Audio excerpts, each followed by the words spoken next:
Segunda carta do apóstolo Paulo aos Coríntios, capítulo de número 6, eu farei menção do verso de número 3 para a nossa meditação. Enquanto você procura o texto sagrado, em breves palavras, eu quero externar a minha gratidão ao Senhor por estar aqui nesta casa de oração, mais uma vez, com o objetivo de adorar o nome dEle e também expor as Escrituras. Deus seja louvado. Agradeço também imensamente ao pastor presidente, nosso pastor Silas Paulo de Souza. Deus abençoe sua vida. Obrigado pelo carinho, por confiar o púlpito da sua igreja ou da igreja do Senhor que está sob seus cuidados, na responsabilidade desse jovem pregador. Ao nosso querido pastor Jossi, Deus abençoe, meu conterrâneo, João Pessoa, Deus abençoe sua vida. Também louvar a Deus pela vida do Gabriel e do Gessé, que estão me auxiliando nessa minha passagem por aqui. Eu vinha ministrar na cidade de Araputanga, só que houve a troca de pastor, o pessoal pediu para adiar o evento, e como a passagem já estava comprada, eu não ia perder a oportunidade de estar entre vocês aqui em Cuiabá, a terra do Pentecostes, a terra muito admirada por nós paraibanos. Então, estou aqui nessa noite, ficarei até amanhã, e segundo estou retornando para casa para a glória de Deus. 2 Coríntios capítulo 6, verso de número 3, está escrito assim: não dando nós escândalo em coisa alguma, para que o nosso ministério não seja censurado. Que o Senhor nos ajude a entendermos sua santa, bendita e gloriosa palavra. Queridos, eu trago nesta noite uma palavra de reflexão, até porque o apóstolo Paulo nos ensinou que no dia da ceia devemos examinar cada um a si mesmo, antes de comer do pão e de beber do cálice.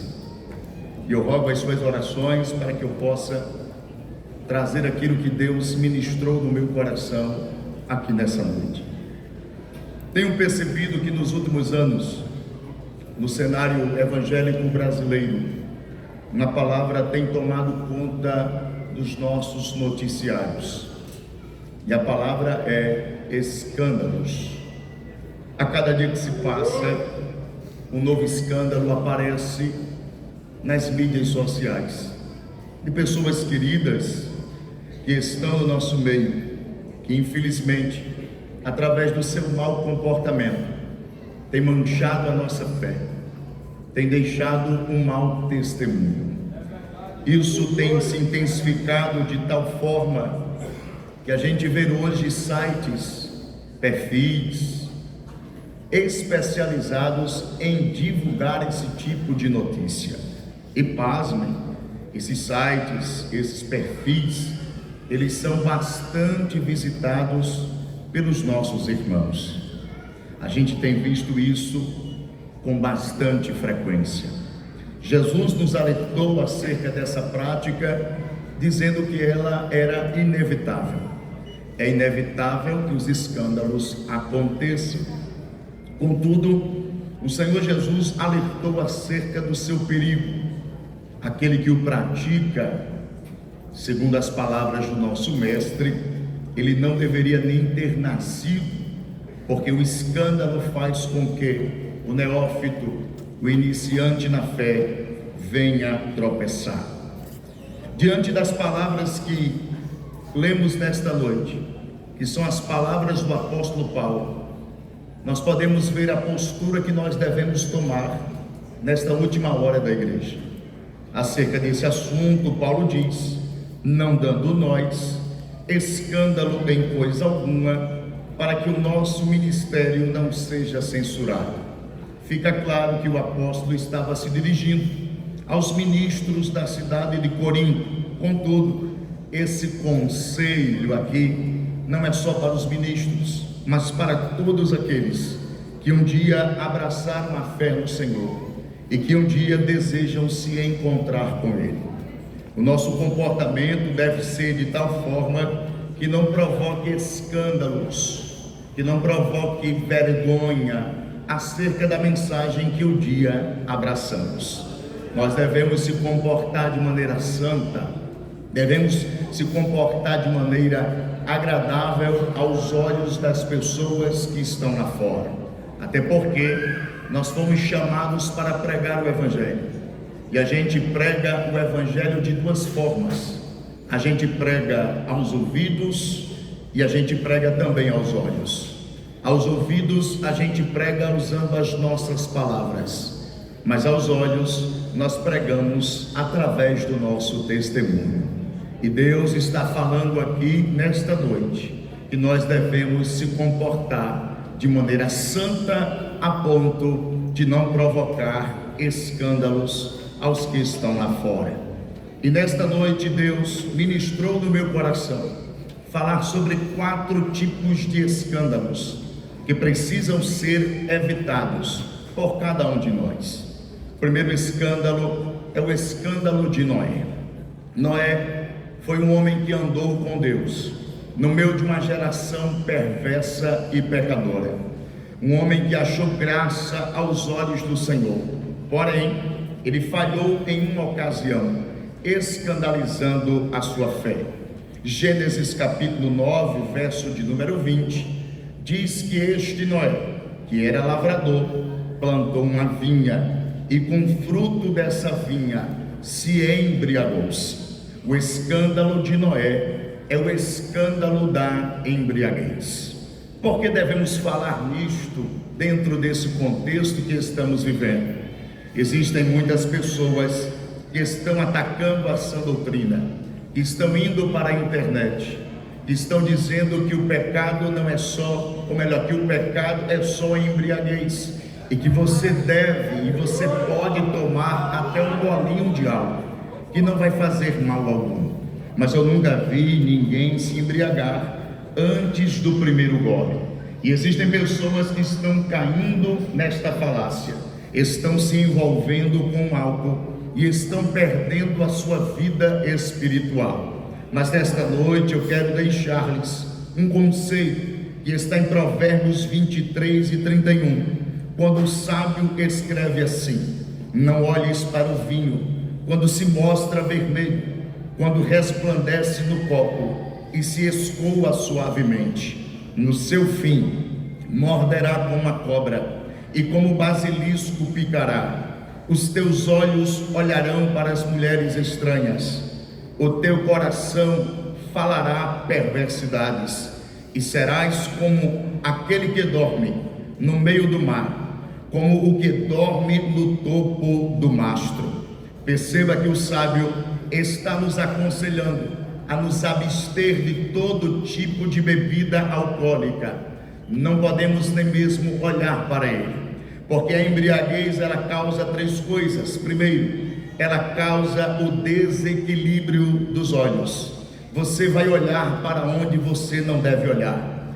Causa também o desequilíbrio da fala. Você falará aquilo que você não deve falar. E também o desequilíbrio do comportamento. Você vai se comportar da forma que você não deve se comportar. E foi isso que aconteceu com Noé. Noé se embriagou e aquele nosso herói se despiu diante da sua família. Um dos seus filhos descobriu a sua nudez, e a Bíblia diz que tanto ele como a sua descendência foram amaldiçoados. Devemos evitar o escândalo de Noé, o escândalo da embriaguez. O segundo escândalo que devemos evitar é o escândalo de Abraão. Abraão é o amigo de Deus, Abraão é o nosso herói da fé, mas em 2 ocasiões fez a mesma coisa, escandalizando a fé que um dia abraçou. Ele mentiu acerca do seu relacionamento. Gênesis capítulo 12, verso 10 e Gênesis capítulo 20, a partir do verso 1. Diz o texto sagrado que nessas 2 ocasiões, Abraão disse a Sara: minta acerca do nosso relacionamento, diga apenas que é a minha irmã e não diga que é a minha esposa. A Bíblia nos diz que Abraão fez isso com medo de morrer. Abraão fez isso porque Sara era muito bela, E dizia ele: se eles descobrirem que eu sou casado com esta mulher, irão me matar. E isso aconteceu em 2 ocasiões. Perceba que nessas 2 ocasiões, Abraão não se importou da sua mulher ser entregue ao outro homem, desde que ele escapasse com vida. Só que a mentira de Abraão causou consequências. A primeira consequência da mentira de Abraão é que a mentira desagrada a Deus. A mentira é pecado, e o pecado atrai a ira de Deus sobre nós. Como diz o pastor Hernandes Dias Lopes, o pecado não é só maligno, ele é maligníssimo, em grau superlativo. Ele é pior do que a pobreza, ele é pior do que as doenças, ele é pior até mesmo do que a morte. Porque esses males, apesar de serem ruins, não nos afastam de Deus, mas o pecado nos afasta de Deus agora e por toda a eternidade. Por isso o pecado é tão grave.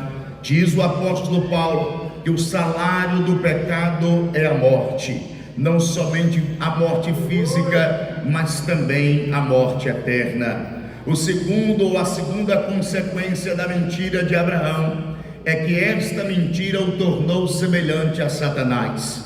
A única coisa que a Bíblia aponta que Satanás tem paternidade é a mentira. E assim como a verdade faz parte do caráter de Cristo, a mentira faz parte do caráter de Satanás.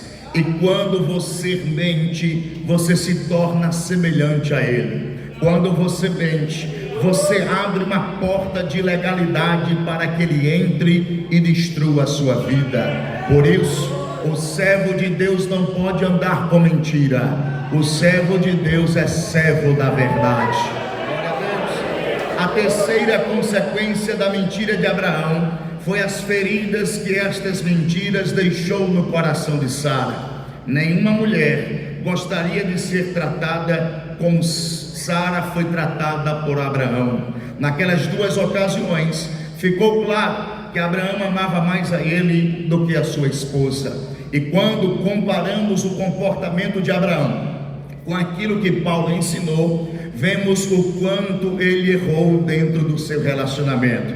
Pois a Bíblia diz em Efésios capítulo 5, que o marido deve amar a sua esposa, como Cristo amou a sua igreja, a si mesmo se entregando por ela.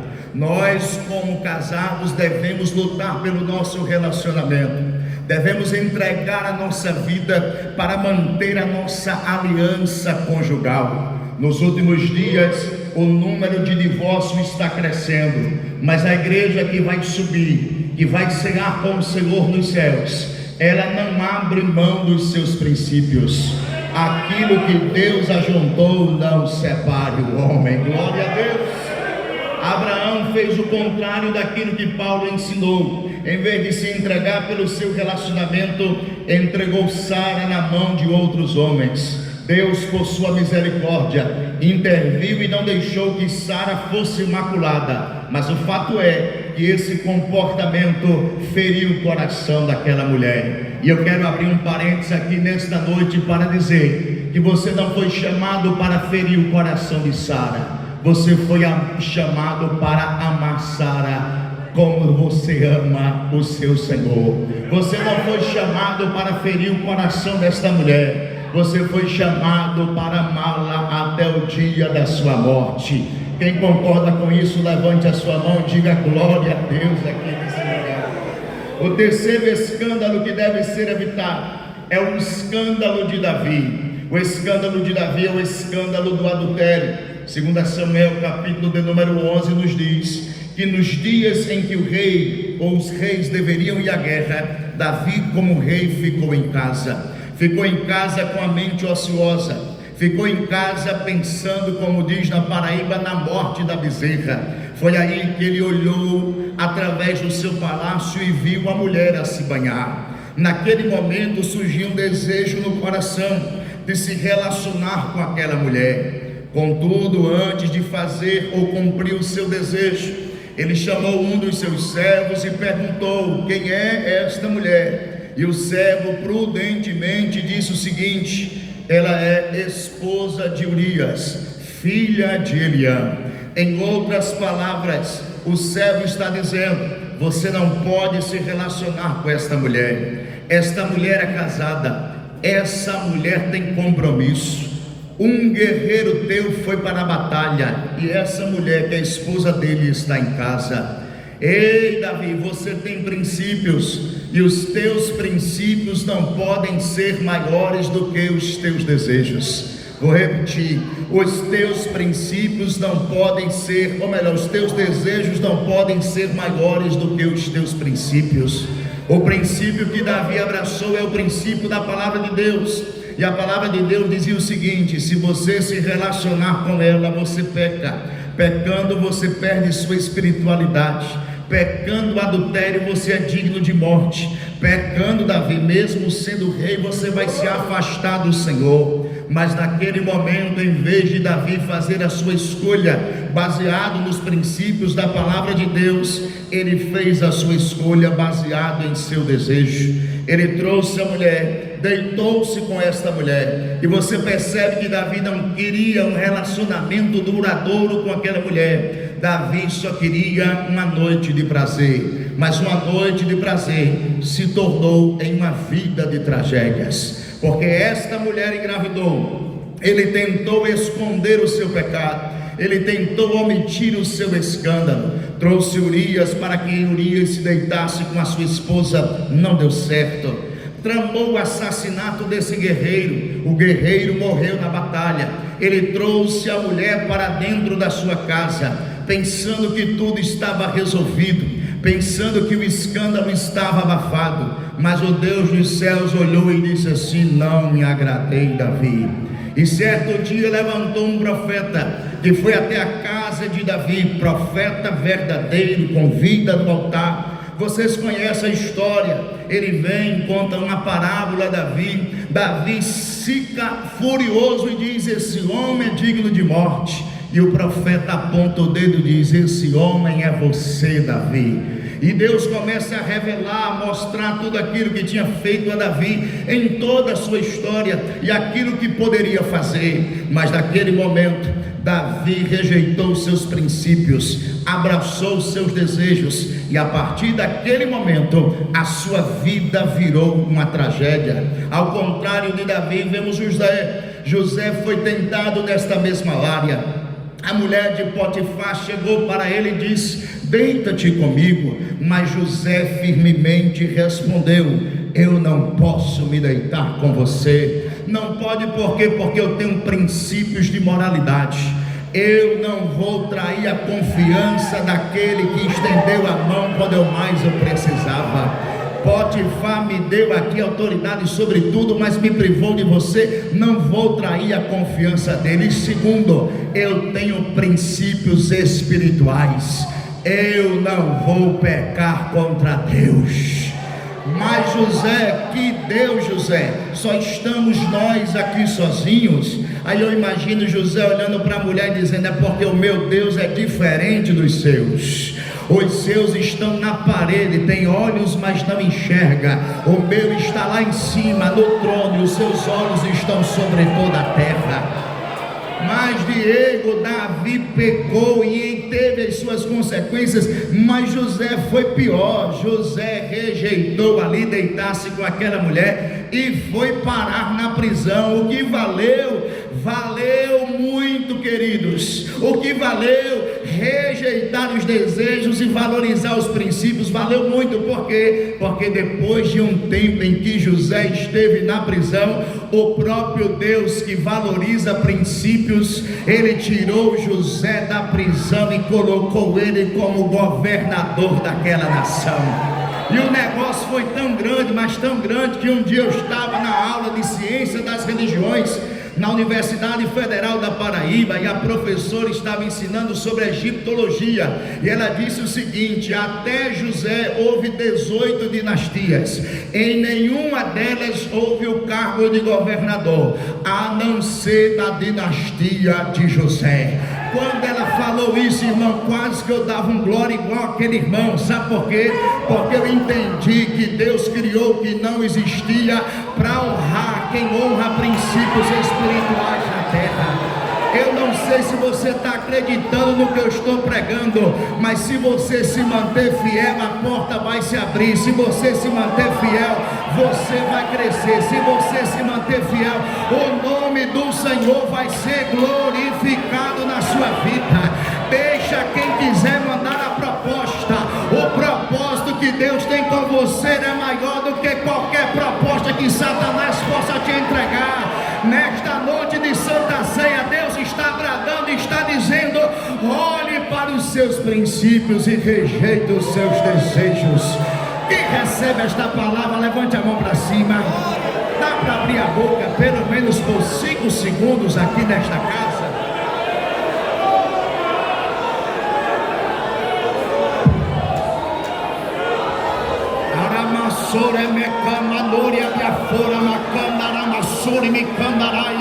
Eu vim da Paraíba para trazer essa palavra de alerta. Satanás armou um laço para destruir a tua vida, a tua casa, teu casamento, teu ministério. Mas nesta Santa Ceia, Deus está descendo, está quebrando o laço agora. Quem é que crê que Deus está quebrando laços aqui agora? A sepultura estava aberta, mas Jeová está fechando e está dizendo: eu vou fazer você escapar.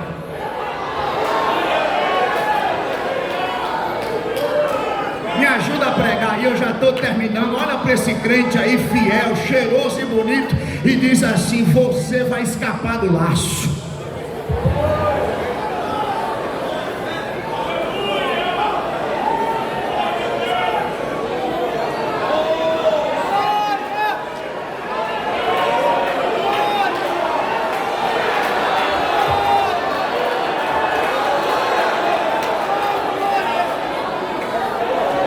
Estou sentindo Jesus aqui na casa. Tem alguém sentindo Jesus comigo aqui? Quem é que acredita que as vendas estão caindo dos olhos e que haverá livramento espiritual aqui nesta noite? A mensagem chegou pelo WhatsApp, mas hoje Jeová está dizendo: bloqueie o contato, porque o que eu tenho contigo é bem maior, é bem maior, é bem maior, é bem maior, é bem maior. Quantos recebem a palavra dando o seu melhor? Glória a Deus aqui na casa.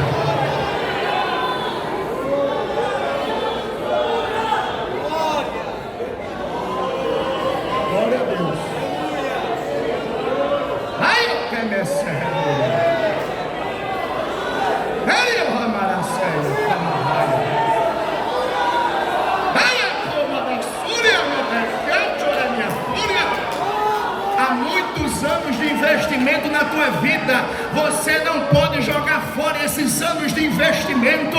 Satanás está querendo te enganar, mas hoje Deus está bradando, está dizendo: eu não abro mão de você, eu não abro mão de você, eu não abro mão de você. O laço quebrou e você escapou. O laço quebrou e você escapou. Quantos podem bradar dando glória a Deus aqui nesta noite?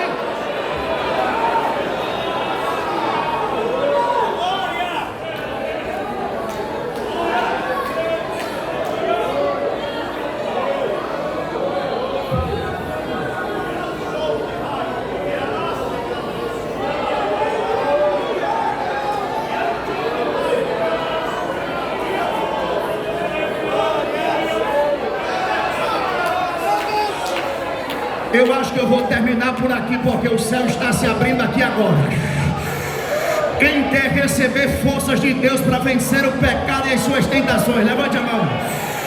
Só quem quer receber forças, abre a boca agora por 10 segundos. Abre a boca agora para receber novas forças, vai.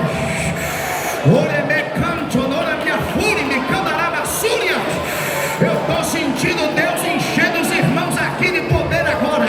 Eu estou sentindo as irmãs sendo cheias de poder aqui agora. Abre a tua boca agora, porque é noite de livramento. É noite de Deus quebrar o arco, cortar a lança e te levantar com poder nessa terra. Só quem crê. Deixa eu ouvir o barulho da adoração. Vai.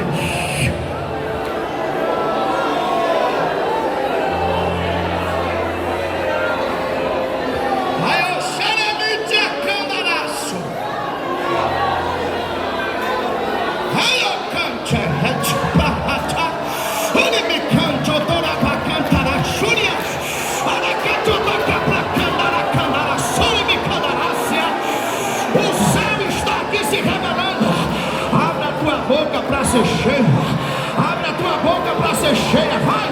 Cadê os vasos que estão na casa? Cadê os vasos que vieram adorar Jesus aqui na ceia? Olha, Siri me candarás.